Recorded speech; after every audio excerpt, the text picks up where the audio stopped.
We need to talk about the finale. It has been 6 months and there is deep unrest. What the hell happened to Jinx? Please, explain. I mean... ...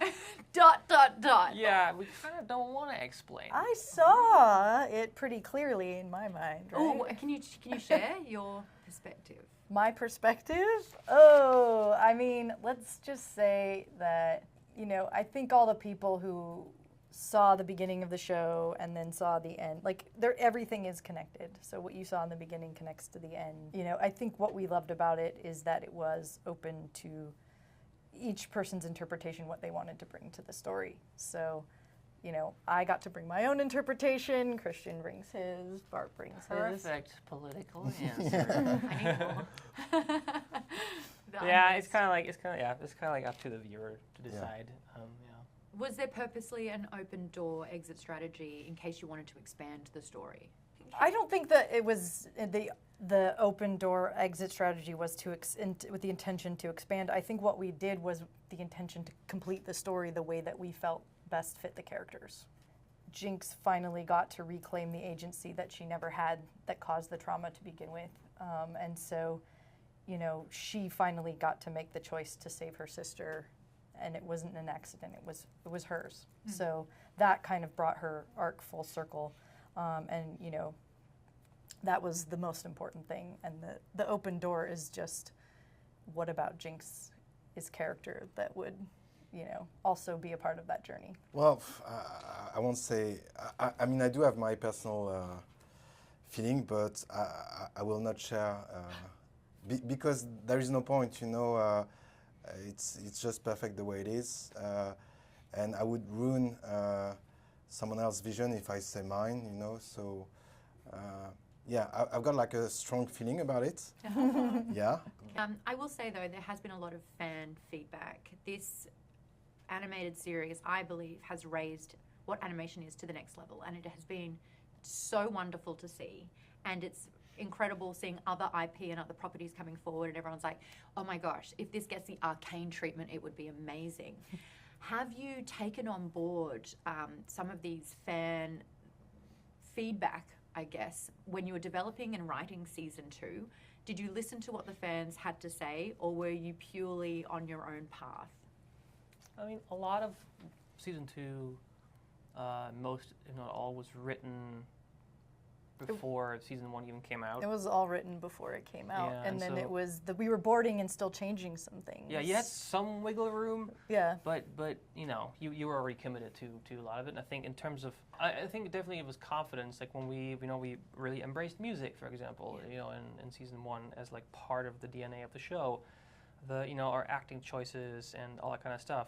I think it definitely made you feel like, okay, like we can trust ourselves and we can like craft the thing that we think it should be, just like we did in season 1. So if anything, I think it was just confirming what we were already on, like the path we were on. Has it influenced spin-off ideas? As a creator, you have to make your thing, otherwise you're servicing an idea that's not yours and you're going to fail, period. You need to kind of stay in control. You need to be able to judge, is this good or bad? Because if I'm not making it for myself, how do I even judge that? So I think you need to listen, and you need to also acknowledge when something doesn't land, frankly. But at the same time, you can never really lose your own compass, because then who's going to judge it in the process of creation? You know, if you're just kind of making something for like, I think this is what's supposed to be, but then it's just going to be shit. Can you talk about any of the spin-offs yet? No. and so look, our IP is pretty vast. There's a lot of characters. It's really more about the people on our team than like the genius choice of this character. There's a lot of characters that are popular.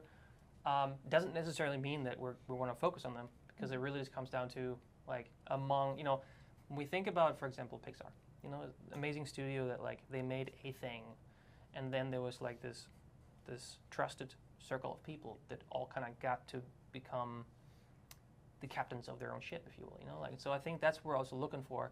We're very inspired by that, and now we can say, hey, we've worked together for such a long time. We worked on this show for 10 years together. You know, if the individual kind of key contributors to the project, like, what would they want to do if they kind of had their own, like, hey, like, what kind of story would you want to tell? What kind of character do you want to focus on? So that's we've been investing heavily in that, to really invest in the people rather than projects, you know? And then the projects will come out of it organically. Who are your ride or die characters? Who's the one that you've been championing? Who's the one whose story meant the most to you, not only in the show, but in the whole of the League of Legends universe? It's so hard when you ask that, because you have to ask us, you're like, which children is your favorite? Which child is your favorite? And it's like, well, I put part of myself in each of them.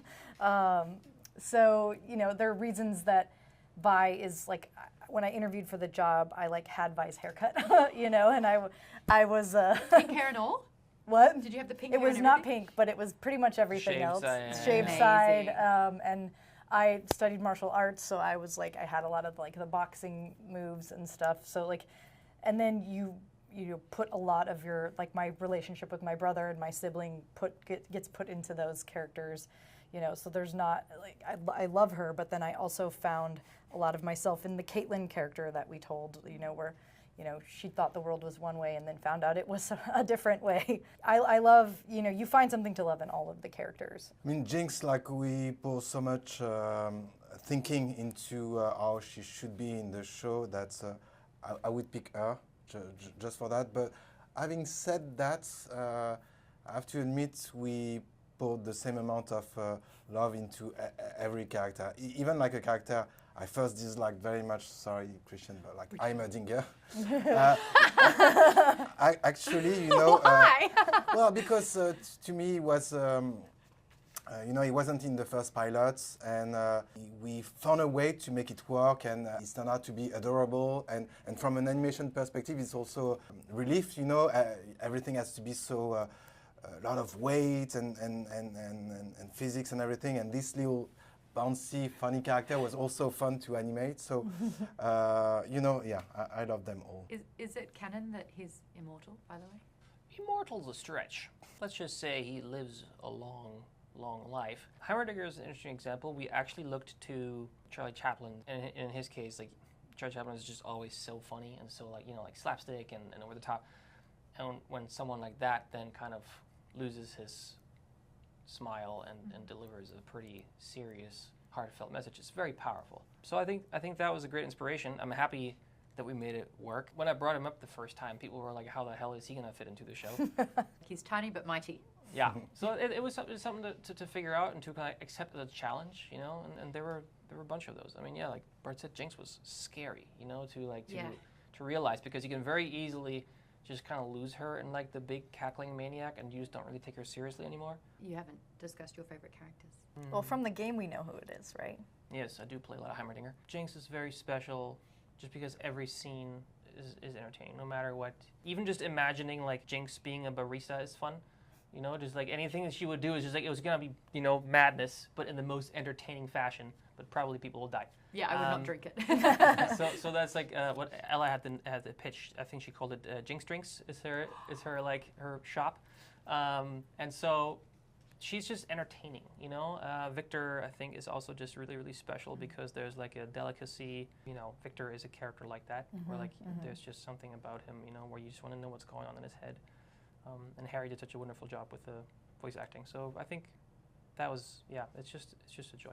Doesn't even sound like Harry as well. Like, he did such an amazing job. So many of these voice actors, like, you can't tell just by listening to them that it's that actor, which is, the performance is amazing.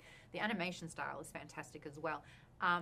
Did I hear correctly, how many months was it to make 1 minute of animation? It takes an animator like a day to produce half a second of animation. So you do the math. I will not. We produced 12 hours of animation throughout the two seasons. So 10 years. Yeah, we picked to like 500 people at some times during season 2. So yeah. Because it has reinvigorated what animation can look like on a screen, are you inundated and flooded with what else can happen? Or are you relieved that season 2 is done? Well, I'm happy it's done. I look forward to keep working with them and do something great again. But yeah, I think I need some time to digest Arcane, which was my favorite experience ever. That's for sure. But it was such a chunk of one's life. Yeah, yeah. You know, I mean, I keep telling people, like, there's there's people on the team that worked on Arcane that were single when we started Arcane, and now they have kids in school. I spent a quarter of my life on Arcane. You know, it's like Yeah. Yeah. So it's like it's